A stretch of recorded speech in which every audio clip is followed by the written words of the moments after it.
ವಿಘ್ನೇಶ್ವರ ವಾಗ್ದೇವಿ ಲಲಿತಾ ಪರಮೇಶ್ವರಿಯ ಪಾದಕ್ಕೆ ನಮಸ್ಕಾರವನ್ನ ಮಾಡ್ತಾ ಗುರು ಹಿರಿಯರನ್ನ ಆರಾಧ್ಯ ದೇವರನ್ನ ಮನಸ್ಸಲ್ಲಿ ಪ್ರಾರ್ಥಿಸ್ತಾ ಇವತ್ತಿನ ತರಗತಿಯನ್ನ ಶುರು ಮಾಡೋಣ. ಕೃಷ್ಣ ಒಂದ್ ಮಾತು ಹೇಳ್ತಾನೆ, ಬಹೂನಾಂ ಜನ್ಮನಾಮಂತೆ ಜ್ಞಾನವಾನ್ ಮಾಂ ಪ್ರಪದ್ಯತೆ ವಾಸುದೇವ ಸರ್ವಮಿತಿ ಸ ಮಹಾತ್ಮ ಸುದುರ್ಲಭ ಅಂತ. ಜೀವನದಲ್ಲಿ ಜ್ಞಾನಿ ಅಂತ ಅನಿಸ್ಕೊಳೋದು ಅಷ್ಟು ಈಸಿ ಆದಂತ ವರ್ಕ್ ಅಲ್ಲ, ಅಷ್ಟು ಸುಲಭದ ಕೆಲಸ ಅಲ್ಲ. ಯಾಕೆ ಅಂದ್ರೆ ಜ್ಞಾನ ಸಂಪಾದನೆ ಅಂತಕ್ಕಂಥದ್ದು ಒಂದು ಜನ್ಮದ ಸಾಧನೆ ಕೂಡ ಅಲ್ಲ. ಆದ್ರೆ ಒಂದು ಜನ್ಮದಲ್ಲಿ ಮಾಡಿರ್ತಕ್ಕಂಥ ಅಷ್ಟೂ ಪಾಪವನ್ನ ಕಳಿಯೋಕ್ ಯಾವ್ದಾದ್ರು ಒಂದು ಜ್ಞಾನ ಇದ್ರೆ ಅದು ಆಧ್ಯಾತ್ಮ ಜ್ಞಾನ.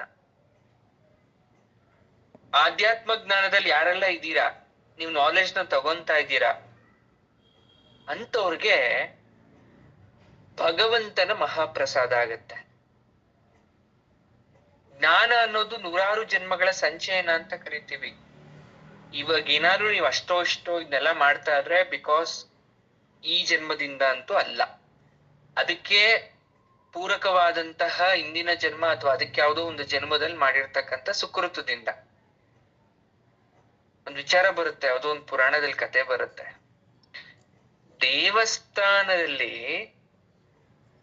ದೇವಸ್ಥಾನದಲ್ಲಿ ವಾಸವಾಗಿರ್ತಕ್ಕಂಥ ಒಂದು ಶ್ವಾನ ಅಥವಾ ನಾಯಿ ಪ್ರತಿನಿತ್ಯ ಹೆಚ್ಚಾಗಿ ಉಳಿದಿರ್ತಕ್ಕಂಥ ಪ್ರಸಾದವನ್ನ ಹಾಕಿ ತಿಂದು ಕಾಲ ಕಳಿತಿರತ್ತೆ. ಅದೇ ಒಂದಿನ ಕಾಲ ಆಗ್ಬಿಡುತ್ತೆ.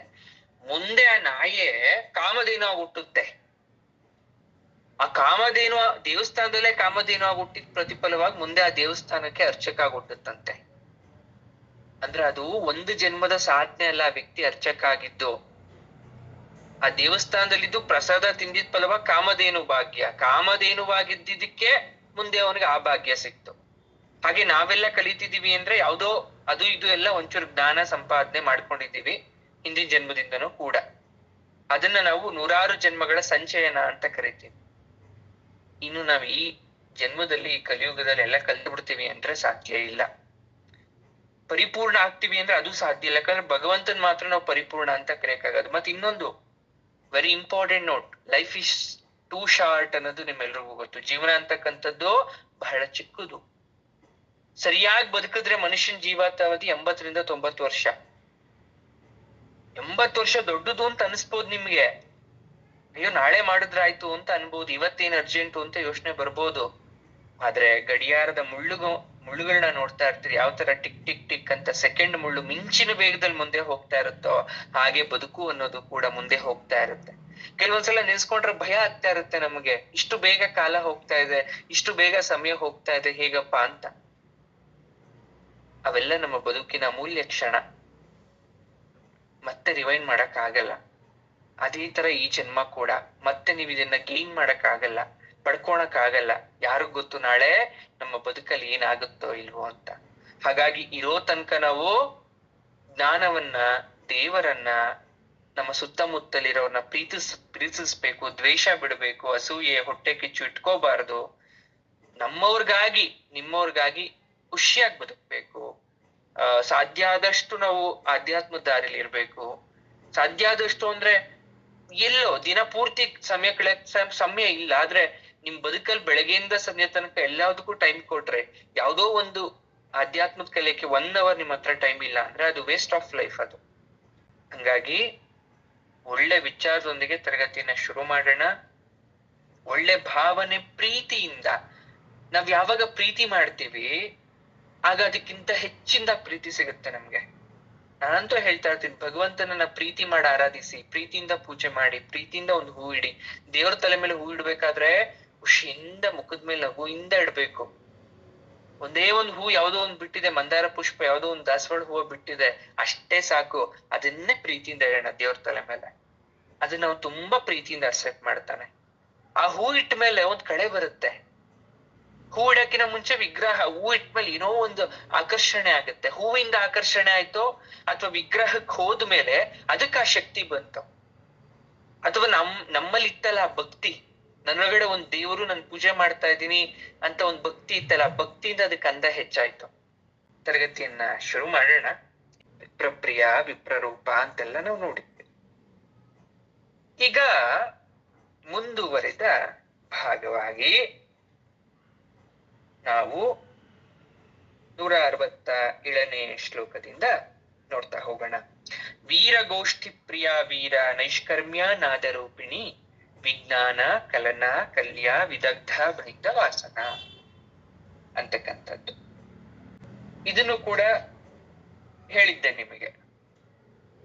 ಏನಾಗುತ್ತೆ, ವೀರ ಅಂದ್ರೆ ಏನು, ನಾದರೂಪಿಣಿ ಅಂದ್ರೆ ಏನು ಎಲ್ಲ ಹೇಳಿದ್ದೆ. ಇಲ್ಲಿಗೆ ನಾನು ಯಾಕೆ ಅಲ್ಲಿಗೆ ನಿಲ್ಸಿದ್ದೆ ಅಂದ್ರೆ 167ನೇ ಶ್ಲೋಕಕ್ಕೆ 900 ಶ್ಲೋಕ ಆಗುತ್ತೆ, ಅಂದ್ರೆ 900 ನಾಮ ಆಗುತ್ತೆ. ದೇವಿದು ಸಹಸ್ರನಾಮ 1000 ನಾಮಗಳಲ್ಲಿ 167ನೇ ಶ್ಲೋಕಕ್ಕೆ 900 ನಾಮಗಳು ಕಂಪ್ಲೀಟ್ ಆಗುತ್ತೆ. 900 ಆದ್ಮೇಲೆ ಇನ್ನ 100 ಇರುತ್ತೆ. 168ರಿಂದ ಮಿಕ್ಕಿರ್ತಕ್ಕಂಥದ್ದು ಇನ್ನೂರ್ ಹೆಸರುಗಳು ಬರ್ತಾ ಹೋಗುತ್ತೆ. ಈ ಅಷ್ಟಾದಶ ಅಧ್ಯಾಯ 8ನೇ ಅಧ್ಯಾಯ ಮಾಡಿದ್ರೆ 168, 69, 70, 71, 72, 73 ಮಾಡಿದ್ರೆ ಇದ್ರಲ್ಲಿ ತುಂಬಾ ವಿಶೇಷವಾಗಿ ಬರುತ್ತೆ. ಮೊದಲನೇ ಶ್ಲೋಕನೇ ನೋಡಿ, 168 ತತ್ವಾಧಿಕ ಇಂದ ಶುರುವಾಗುತ್ತೆ. ತತ್ವಾಧಿಕ, ತತ್ವಮಯಿ, ತತ್ವಮರ್ಥ ಅಂತ ಎಲ್ಲ ತತ್ವ ಹೇಳ್ತಾರೆ. ಹಾಗಾದ್ರೆ ಏನು ತತ್ವಾಧಿಕ ಅಂದ್ರೆ? ನೋಡಿ, ತತ್ವಾಧಿಕ ಇಸ್ ನಥಿಂಗ್ ಬಟ್ 168ನೇ ಶ್ಲೋಕದಲ್ಲಿ ಬರ್ತಕ್ಕಂಥ ತತ್ವಾಧಿಕ ಅಂದ್ರೆ ಪಂಚಭೂತ ಅಂತ ಅರ್ಥ.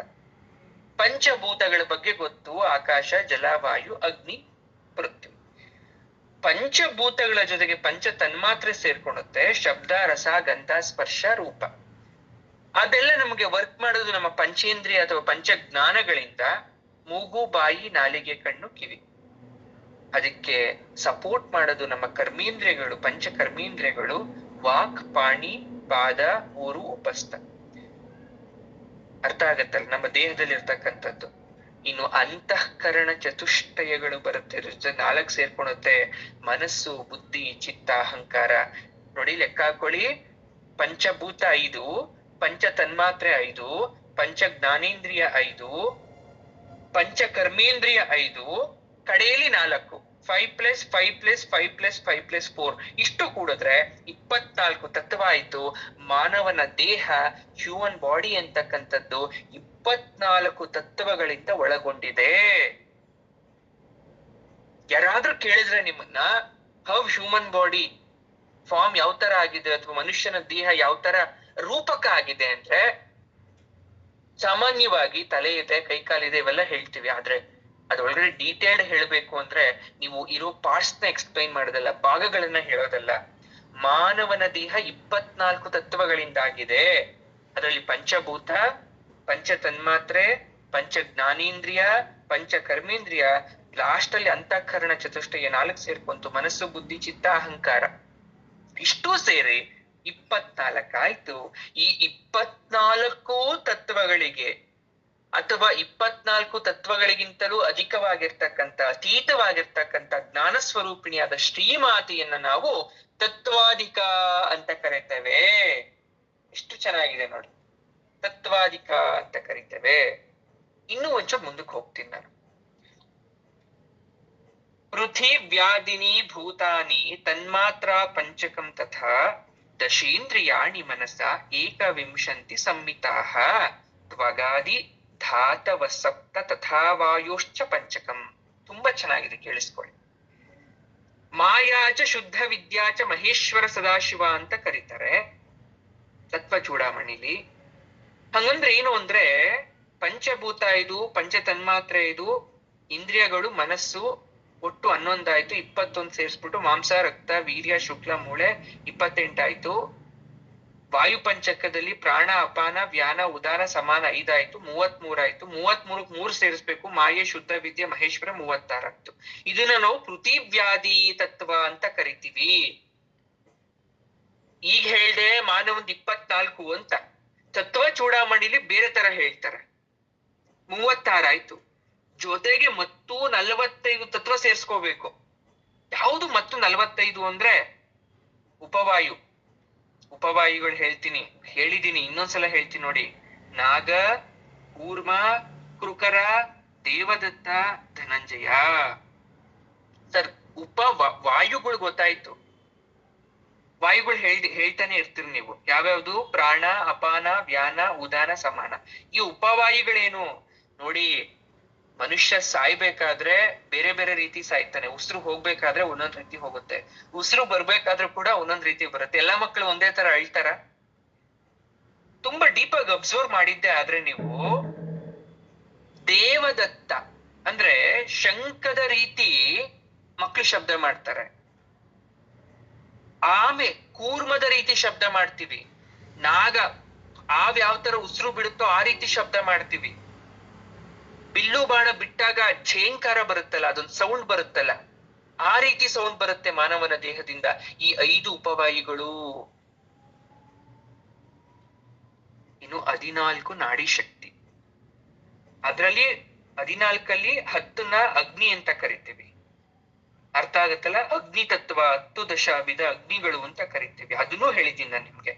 ಆಲಂಬು, ಕುಹು, ವಿಶ್ವೋದರಿ, ವರುಣ, ಹಸ್ತಿ, ಜಿಹ್ವಾ, ಯಶಸ್ವಿ, ಅಶ್ವನಿ, ಗಾಂಧಾರಿ, ಪುಷ್ಪ, ಶಂಕಿನಿ, ಇಡಾ. ಸಾರಿ, ಇಡಾ ಬರಲ್ಲ, ಇಡಾ, ಪಿಂಗಳ, ಸುಷುಮ್ನ, ಆಲಂಬುಸಾದಿ ನಾಡಿ ಶಕ್ತಿ ಪ್ಲಸ್ 4, ಟೋಟಲ್ 14 ಆಯ್ತು. ಸರಿ, ಯಾಕೆ ಸರ್ ಇದನ್ನೆಲ್ಲ ಹೇಳ್ತಾ ಇದ್ದೀರಾ? ಕೇಳಿಸ್ಕೊಳ್ಳಿ. ಇನ್ನ ರೇಚಕ ಪ್ಲಸ್ ಪೂರಕ, ಉಸಿರನ್ನ ಒಳಗ್ ತಗೊಳೋದು, ಉಸಿರನ್ನ ಹೊರಗಡೆ ಬರೋದು, ಬ್ರೀದ್ ಇನ್ ಬ್ರೀದ್ ಔಟ್, ನಿಮ್ಮೆಲ್ರಿಗೂ ಗೊತ್ತು, ಕಾಮನ್ ಪ್ರೊಸೆಸ್ ಪ್ರತಿದಿನ ಮಾಡ್ತಾ ಇರ್ತೀವಿ. ಅದ್ರ ಜೊತೆಗೆ ಶೋಷಕ, ದಾಹಕ, ಪಾವಕ, ಅಮೃತ ಅಂತಕ್ಕಂಥದ್ದು ಶ್ವಾಸ ಶಕ್ತಿ. ಎಲ್ರಿಗೂ ಲಂಗ್ಸ್ ಇದೆ ಅಷ್ಟು ಮಾತ್ರ ನಮಗ್ ಗೊತ್ತು. ಉಸಿರು ಹೋಗ್ತಾ ಇದೆ ಬರ್ತಾ ಇದೆ, ನಾವೆಲ್ಲ ವಿಜ್ಞಾನ ತಿಳ್ಕೊಂಡ್ಬಿಟ್ಟು ಕಾರ್ಬನ್ ಡೈಆಕ್ಸೈಡ್, ಆಕ್ಸಿಜನ್ ಅಂದ್ರೆ ಇಂಗಾಲದ ಡೈಆಕ್ಸೈಡ್, ಆಮ್ಲಜನಕ 2 ಮಾತ್ರ ನಿಮಗ್ ಗೊತ್ತು. ಇದ್ರ ಬಗ್ಗೆ ಗೊತ್ತೇ ಇಲ್ಲ ನಮಗೆ. ದೇಹದಲ್ಲಿ ಆಗ್ತಕ್ಕಂಥ ಬದಲಾವಣೆಗಳ ಬಗ್ಗೆ ಗೊತ್ತಿಲ್ಲ. ಯಾವ ರೀತಿ, ಈಗ ಒಂದು ನೀವು ಅಬ್ಸರ್ವ್ ಮಾಡಿದೀರಾ, ಹಳ್ಳಿ ಕಡೆ ಅಥವಾ ಹಳೆ ಕಾಲದಲ್ಲಿ ಏನ್ ಮಾಡ್ತಿದ್ರು, ಹುಷಾರಿಲ್ಲ ಅಂದ್ರೆ ಹರಕೆ ಕಟ್ಟೋದು. ಮಗು ಜ್ವರ ಬಂದ್ರೆ ₹1 ಕಾಯಿನ ಒಂದು ಹಳದಿ ಬಟ್ಟೆ ಮಾಡಿ ಕಟ್ಟಿ ಮೀಸ್ಲು ಕಟ್ತಿದ್ರು ಅಥವಾ ಮುಡಿಪ್ ಕಟ್ತಾ ಇದ್ರು. ಡಾಕ್ಟರ್ ಹತ್ರ ಕರ್ಕೊಂಡು ಹೋಗ್ಬೇಕಿತ್ತಲ್ಲ, ಯಾಕೆ ಅವ್ರ ಹತ್ರ ಮಾಡ್ತಾ ಇದ್ರು? ಇದನ್ನ ಲಿಂಕ್ ಮಾಡ್ಕೊಳ್ಳಿ. ಇವಾಗ ಯಾವ ಡಾಕ್ಟ್ರು ಭವವೈದ್ಯ ರೋಗ, ಪರಮೇಶ್ವರ, ಶ್ರೀಮನ್ನಾರಾಯಣ, ಜಗನ್ಮಾತೆ ಅಂತ ಯಾಕೆ ಅವ್ರನ್ನ ಕರಿತೀವಿ? ಈಗ ನೀವು ಕನೆಕ್ಟ್ ಮಾಡ್ಕೊಳ್ಳಿ. ಕಾಮ, ಕ್ರೋಧ, ಲೋಭ, ಮೋಹ, ಮದಮಾತ್ಸರೆ ಅಂತಕ್ಕಂಥ ಅರಿಷಡ್ ವರ್ಗ, ಪುಣ್ಯ ಪಾಪ ಅಂತಕ್ಕಂಥ ಕಾಮಾದಿ ಶಕ್ತಿ, ವಚನಾದಿ ಶಕ್ತಿ, ದಾನ, ಗಮನ, ಆನಂದ, ವಿಸರ್ಗ, ಹಾಸು, ಉಪದಾನ, ಉಪೇಕ್ಷ ಅಂತಕ್ಕಂಥ ಶಕ್ತಿ. ಈ ರೀತಿ ತತ್ವಗಳನ್ನ ಲೆಕ್ಕ ಹಾಕ್ತಾರೆ. ಯಾವ ರೀತಿ ಪಾಪ ಪುಣ್ಯ ಲೆಕ್ಕ ಹಾಕೋದು, ಯಾವ ರೀತಿ ಮನುಷ್ಯ ಅಂತ ಅವನ್ನ ಕನ್ಸಿಡರ್ ಮಾಡೋದು. ಆ ದೇವಿನ ಯಾಕೆ ತತ್ವಾಧಿಕ ಅಂತ ಕರಿತಾ ಇದ್ದೀವಿ ಈಗ ಅರ್ಥ ಮಾಡ್ಕೊಳ್ಳಿ. ಮನುಷ್ಯನ್ಗಿರೋದು 24 ಬಿಟ್ಟು ಇಷ್ಟೊತ್ತು ಹೇಳಿದ್ನಲ್ಲ, ಇಷ್ಟೋ ಪರಿಪೂರ್ಣಳು ಆ ತಾಯಿ. ಮನುಷ್ಯನ್ಗಿಷ್ಟಿಲ್ಲ ಅಂದ್ರೆ ಮಾನವನ ಶರೀರ ನಿರ್ಮಾಣ, ಅದರ ಆಕೃತಿ ಸಕ್ರಮವಾಗಿ ಅದು ವರ್ಕ್ ಪ್ರೋಸೆಸ್ ಆಗ್ಬೇಕು. ಮಾನವನ ಹ್ಯೂಮನ್ ಬಾಡಿ ಅಂತಕ್ಕಂಥದ್ದು ಟೈಮ್ ಟು ಟೈಮ್ ವರ್ಕ್ ಆಗ್ಬೇಕು ಅಂದ್ರೆ, ಅದು ಕಾರ್ಯನಿರ್ವಹಣ ಮಾಡ್ಬೇಕು ಅಂದ್ರೆ, ಈ ಅಗತ್ಯವಾದ ಶಕ್ತಿಗಳನ್ನ ನಮಗೆ ನೀಡ್ತಕ್ಕಂಥ ತಾಯಿ, ಆ ಜಗನ್ಮಾತೆ ಬಹಳ ಇಂಪಾರ್ಟೆಂಟು. ಮನುಷ್ಯನಿಗೆ ವಾಯು, ಅಗ್ನಿ, ಧಾತು ಕೊಟ್ಟು ಬಿಟ್ರೆ ಆಗ್ಲಿಲ್ಲ, ಇವೆಲ್ಲ ಬೇಕು. ಆದ್ರೆ ನಾವ್ ಯಾವ್ದು ಇದನ್ನ ಬಳಸ್ಕೊಳಲ್ಲ, ನಮ್ಮ ದುರಾದೃಷ್ಟವಶಾತ್. ಯಾಕೆ ಅಂದ್ರೆ ನಾವು ಸಾಧನೆ ಮಾಡಲ್ವಲ್ಲ. ಭಕ್ತಿ ಸಾಧನೆ ಮಾಡಿದಾಗ ನಾನು ಹೇಳಿರೋ ಇಷ್ಟರಲ್ಲಿ ಕೆಲವೊಂದಷ್ಟು ಆಕ್ಟಿವೇಟ್ ಆಗುತ್ತೆ, ಯೋಗ ಸಾಧನೆ ಮಾಡಿದಾಗ ಇದ್ರಲ್ಲಿ ಕೆಲವೊಂದಷ್ಟು ಆಕ್ಟಿವೇಟ್ ಆಗುತ್ತೆ, ಧ್ಯಾನ ಸಾಧನೆ ಅಥವಾ ಮೆಡಿಟೇಷನ್ ಮಾಡಿದಾಗ ಇನ್ನೂ ಕೆಲವೊಂದಷ್ಟು ಆಕ್ಟಿವೇಟ್ ಆಗುತ್ತೆ. ಇಷ್ಟನ್ನು ಸೇರಿಸಿ ನಮ್ಮ ಮಹರ್ಷಿಗಳು ತತ್ವ ಅಂತ ಕರೀತಾರೆ. ತತ್ವ ಅಂತ ಸುಮ್ನೆ ಕರೆಯಲ್ಲ. ಈ ಎಲ್ಲ ತತ್ವಗಳು ಸೇರಿದಾಗ ಮಾನವ ಅಥವಾ ಹ್ಯೂಮನ್ ಬಾಡಿ ಅಂತಕ್ಕಂಥವನು, ಶರೀರ ಅಂತಕ್ಕಂಥವನು ಚೆನ್ನಾಗಿರ್ತಾನೆ. ಹಾಗಾಗಿ ಯಾಕೆ ಸಾಧನೆಯನ್ನ ಮಾಡ್ತಾ ಇದ್ರು? ಎಷ್ಟೋ ಜನ ಉಪವಾಸ ಇರ್ತಾರೆ ಒಂದೊಂದ್ ತಿಂಗಳು, ಋಷಿ ಮುನಿಗಳು. How it's possible for them? ನಮ್ಗೆ ಯಾಕೆ ಸಾಧ್ಯ ಇಲ್ಲ? ನೀರು ಸೇವಿಸಲ್ಲ, ಬರೀ ಗಾಳಿ ಕುಡ್ಕೊಂಡಿರ್ತಾರೆ. ಯಾಕಂದ್ರೆ ತತ್ವಾದಿಗಳಾದಂತಹ ತಾಯಿಯಿಂದ ವರ ಪಡ್ಕೊಂಡ್ಬಿಟ್ರ ಅವರು ಸಾಧನೆ ಮಾಡಿ ಮಾಡಿ. ಹಾಗಾಗಿ ಅವ್ರಿಗೇನು ಊಟ ಮಾಡ್ಬೇಕು ಅಂತ ಅನ್ಸಲ್ಲ. 0 ಅಲ್ಲ, -20°C ಅಲ್ಲಿ ಹಿಮಾಲಯದಲ್ಲಿ ಪರ್ವತ ಕೂತ್ಕೊಂಡು ಅವ್ರು ಹೆಂಗ್ ತಪಸ್ ಮಾಡ್ತಾ ಇದ್ದಾರೆ? ಅದ್ರ ಹಿಂದೆ ಇರೋ ಸೈಂಟಿಫಿಕ್ ರೀಸನ್ ಏನು? ತುಂಬಾ ಉರಿ ಉರಿ ಬಿಸಿಲಲ್ಲೂ ಕೂತ್ಕೊ ಇರ್ತಾರಲ್ವಾ, ಅವ್ರು ನೀರೇ ಬೇಕು ಅನ್ಸಲ್ಲ. ಹಾಗಾದ್ರೆ ಅವ್ರು ಮಾಡ್ತಾ ಇರ್ತಕ್ಕಂಥ ಸಾಧನೆ ಏನು? ಇಷ್ಟೊತ್ತು ಹೇಳಿದ್ನಲ್ಲ, ಈ ತತ್ವಗಳನ್ನ ಅವರು ಕರಗತ ಮಾಡ್ಕೊಂಡಿದ್ದಾರೆ, ತಾಯಿಯಿಂದ ಸಿದ್ಧಿಸ್ಕೊಂಡಿದ್ದಾರೆ. ಆ ತತ್ವಗಳಿಗೆ ಅತೀತವಾಗಿ ಸಾಕ್ಷೀಭೂತಳಾಗಿರ್ತಕ್ಕಂಥ ದೇವಿಯನ್ನ ನಾವು ಈ ರೀತಿ ಕರೆಯೋದು. ಒಂದೇ ನಾಮ, ಅದರಿಂದ ಇರ್ತಕ್ಕಂಥ ಅರ್ಥ ತಿಳ್ಕೊಳ್ಳಿ. ತತ್ವಾಧಿಕ ಅಂದ್ರೆ ಇಷ್ಟೆಲ್ಲ ಅರ್ಥ ಮಾಡ್ಕೋಬೇಕು ನೀವು. ತತ್ವಮರ್ಥ ಸ್ವರೂಪಿಣಿ ಅಂದ್ರೆ ಸರಿ, ತತ್ ಅಂದ್ರೆ ಏನು ಗೊತ್ತಾ? ಅದು ಅಂತ ಅರ್ಥ. ತ್ವಂ ಅಂದ್ರೆ ನೀನು, ಅದು ನೀನೇ ಅಂತ. ತತ್ವಂ ಮೀನ್ಸ್ ಅದು ನೀನೇ. ಅದು ನೀನೇ ಅಂದ್ರೆ ಏನು? ಆತ್ಮ, ನಮ್ಮ ದೇಹ ಬ್ರಹ್ಮ ಸ್ವರೂಪ, ಆತ್ಮ ಎರಡೂ ಒಂದೇ ಅಂತ ಅರ್ಥ. ಈ ಎರಡು ಶ್ರೀಮಾತೆ ಸ್ವರೂಪ ಅಂತ ಅರ್ಥ. ಈಗ ರಾಮಾಯಣಕ್ಕೆ ಬರೋಣ, ಆಯ್ತಾ? ಆಂಜನೇಯ ಸ್ವಾಮಿ ಸೀತಾನ್ವೇಷಣೆ ಮಾಡ್ಬೇಕಾದ್ರೆ ಎಲ್ಲ ಹುಡುಕ್ತಾ ಇರ್ತಾರೆ, ಎಲ್ಲ ಒಂದೊಂದ್ ದಿಕ್ಕಲ್ಲಿ ಹುಡುಕ್ತಾ ಇರ್ತಾರೆ. ದಕ್ಷಿಣ ದಿಕ್ಕು, ಉತ್ತರ ದಿಕ್ಕು, ಪೂರ್ವ ದಿಕ್ಕು, ಎಲ್ಲ ದಿಕ್ಕಲ್ಲಿ ಹುಡುಕ್ಬೇಕಾದ್ರೆ ಆಂಜನೇಯವರು ಕೂಡ ಹುಡುಕ್ತಾ ಹುಡುಕ್ತಾ ಹುಡುಕ್ತಾ ಸುಸ್ತಾಗ್ಬಿಟ್ಟು ಬಳಲ್ ಬಿಡ್ತಾರೆ. ಆಯಾಸ ಆಗ್ಬಿಡುತ್ತೆ, ಸೀತಾ ಮತ್ತೆ ಕಾಣಿಸಲ್ಲ, ಬೇಸರ ಆಗೋಯ್ತು ಅವ್ರಿಗೆಲ್ಲ. ಆಗ ಏನಾಗುತ್ತೆ, ದರ್ಶನ ಆಗ್ಬೇಕಾದ್ರೆ ಸೀತಾಮಾತೆದು ಆಂಜನೇಯನ್ ಒಂದು ದಿನ ಬೆಳದಿಂಗಳಲ್ಲಿ ಅಶೋಕವನದಲ್ಲಿ ಶೋಕ ದೇವತೆಯಂತೆ ಶೋಕ ಮಾಡಿರ್ತಕ್ಕಂಥ ಸೀತೆಯ ದರ್ಶನ ಆಗುತ್ತೆ. ಲಂಕಿಣಿ ಪರಾಭವ ಮಾಡ್ತಾರೆ, ಲಂಕಾನಗರದಲ್ಲಿ ಶೋಧನೆ ಮಾಡ್ತಾರೆ, ವಾದ್ಯ ಶಾಲೆ, ರಥ ಗಜ ತುರಗ ಶಾಲೆ, ಭೋಜನ ಶಾಲೆ, ಶಯನ ಮಂದಿರ, ನವಾವರಣಗಳನ್ನ ದಾಟಿ ಆಂಜನೇಯ ಸ್ವಾಮಿ ಬಂದಿರ್ತಾರೆ. ಯಾರನ್ನ ನೋಡಕ್ಕೆ? ಸೀತಾಮಾತೆಯನ್ನ. ಇದನ್ ಯಾವತ್ತಾದ್ರೂ ನೀವು ಶ್ರೀಚಕ್ರಕ್ಕೆ ಇಮ್ಯಾಜಿನ್ ಮಾಡ್ಕೊಂಡಿದ್ದೀರಾ? ಆಂಜನೇಯ ಸೀತಾಮಾತೆನ ಹೋಗಿ ತಲುಪಬೇಕು ಅಂದ್ರೆ ಎಷ್ಟು ಅವನಿಗೆ ದಾರಿಯಲ್ಲಿ ಅಡೆತಡೆ ಬಂತು ಅಂತ. ಏನೆಲ್ಲ ಆ ಸಮುದ್ರ ದಾಟು ಬಂದ, 100 ಯೋಜನಕ್ಕಿಂತ ಹೆಚ್ಚಿಗೆ ಹಾರಿ ಸಮುದ್ರವನ್ನ ದಾಟು ಬಂದ. ಸಮುದ್ರ ದಾಟಿ ಬಂದ ಮೇಲೆ ಲಂಕಿಣಿಯನ್ನ ಪರಾಭವಗೊಳಿಸ್ದ, ಲಂಕಾ ಪ್ರವೇಶ ಮಾಡ್ದ, ರಾಕ್ಷಸ ಸ್ತ್ರೀ ಪುರುಷರನ್ನ ಎದುರಿಸ್ದ. ಅವರಲ್ಲಿ ಕುಡಿತಾ ಇದ್ರು ಅಥವಾ ಬೇರೆ ಬೇರೆ ವ್ಯಸನಗಳು ಮಾಡ್ತಾರ, ಅದ್ರ ಕಡೆ ಕಾನ್ಸಂಟ್ರೇಟ್ ಮಾಡ್ಲಿಲ್ಲ ಆಂಜನೇಯ. ಬಗೆ ಬಗೆ ಅಶೋಕವನದಲ್ಲಿ ಹಣ್ಣು ಹೂವು ಎಲ್ಲ ಇತ್ತು, ಅದ್ರ ಬಗ್ಗೆ ಅವನೇನು ತಲೆ ಕೆಡಿಸ್ಕೊಳ್ಲಿಲ್ಲ. ಊಟ ಮಾಡ್ತಾ ಇದ್ರು, ತುಂಬಾ ಹೊಟ್ಟೆ ಹಸಿವಾಗ್ತಿತ್ತು, ಬಟ್ ಆದ್ರೂ ಊಟಕ್ಕೆ ಹೋಗ್ಲಿಲ್ಲ. ಎಲ್ಲವನ್ನ ದಾಟಿ ಬಂದು ಸೀತಾಮಾತೆನ ದರ್ಶನ ಮಾಡಿದ್ದು ಇಸ್ ನಥಿಂಗ್ ಬಟ್ ಆಂಜನೇಯ ನವಾವರಣಗಳನ್ನ ದಾಟಿ ಆ ಮೇರು ಪರ್ವತಕ್ಕೆ ಬಂದು ಬಿಂದು ತ್ರಿಕೋಣ ರೂಪಿಣಿಯಾದಂತಹ ಶ್ರೀಮಾತೆಯ ದರ್ಶನ ಮಾಡ್ತಾನವನು. ಆದ್ರೂ ಒಂದು ಡೌಟ್ ಆಗೋಯ್ತು ಆಂಜನೇಯನಿಗೆ. ಬಂದ, ಸೀತಾಮಾತೆ ನೋಡ್ದ, ಒಂದು ಕ್ಷಣ ಅವನ್ಗನ್ಸಿದ್ ಇಷ್ಟೇ, ಇದು ನಿಜವಾಗ್ಲೂ ಸೀತಾಮಾತೆನಾ? ರಾವಣ ಅಂತಃಪುರದಲ್ಲಿ, ರಾವಣನ ಶಯ್ಯಾಗಾರದಲ್ಲಿ ಸ್ತ್ರೀ ಮೂರ್ತಿಯನ್ನ ನೋಡ್ತಾನೆ. ಆಕೆನೂ ಕೂಡ ಬಹಳ ಸುಂದರವಾಗಿರ್ತಾಳೆ, ಮಂಡೋದ್ರಿ. ಈ ಸೀತೆ ಅಂತ ನಂಬಿಡ್ತಾನೆ. ಭ್ರಮೆ ಉಂಟಾಗ್ಬಿಡುತ್ತೆ ಕ್ಷಣಕಾಲ ಅವನಿಗೆ. ಸಿಕ್ಬಿಟ್ಲು ಸೀತೆ ಅಂತ ತುಂಬಾ ಸಂತೋಷ ಆಗ್ತಾನೆ. ಆದ್ರೆ ಒಳಗಡೆ ಒಂದ್ ಬುದ್ಧಿ ಇತ್ತು ಆಂಜನೇಯನ್ಗೆ, ಅದ್ ಹೇಳ್ತು ಇದು ಸೀತಾಮಾತೆ ಅಲ್ಲ. ಹಾಗಾದ್ರೆ ಸೀತಾಮಾತೆ ಅಂತ ಹೇಗೆ ಅರ್ಥ ಮಾಡ್ಕೊಳೋದು ಅಂತ ಅವ್ನ್ ಯೋಚನೆ ಮಾಡ್ಬೇಕಾದ್ರೆ ಅವನ್ಗನ್ಸತ್ತೆ, ಒಂದು ಮಹಾಗ್ರಂಥದಲ್ಲಿ ಒಂದು ಒಳ್ಳೆ ಅರ್ಥ ಇದೆ, ಆ ರೀತಿ ನಾನು ಅರ್ಥ ಮಾಡ್ಕೋಬೇಕು. ಆಂಜನೇಯ ಆ ಕ್ಷಣದಲ್ಲಿ ಮನಸ್ಸನ್ನ ಹಿಡಿತಕ್ಕೆ ತಗೊಂಡ, ಸ್ಥಿತಪ್ರಜ್ಞನಾದ. ಇಂದು ಈಕೆ ಧರಿಸಿರುವ ಸೀರೆ ಅಂದು ಕಿಷ್ಕಿಂಧೆಯಲ್ಲಿ ಋಷ್ಯಮುಖ ಪರ್ವತದ ಮೇಲೆ ಆಭರಣ ಕಟ್ಟಿ ಕೆಳಗಡೆ ಹಾಕಿದ ಸೀರೆ ಅದಲ್ಲ ಇದು. ನಿಜವಾಗ್ಲೂ ರಾಮನ ಹೆಂಡತಿ ಆಗಿರ್ತಕ್ಕಂಥವಳು ಇಷ್ಟು ಸುಖದಿಂದ ಮಲಗ್ಲಿಕ್ಕೆ ಸಾಧ್ಯ ಇಲ್ಲ. ಅವತ್ತು ತಾಯಿ ಹಾಕಿದಂತ ಒಡವೆ ಎಲ್ಲ ಕಟ್ಬಿಟ್ಟು ಮರಕ್ ನೇತಾಕಿದ್ರು, ಅಲ್ಲಿ ಕಾಣಿಸ್ತು ಆತನಿಗೆ. ಮನಸ್ಸು ಸಮಾಧಾನ ಆಯ್ತು.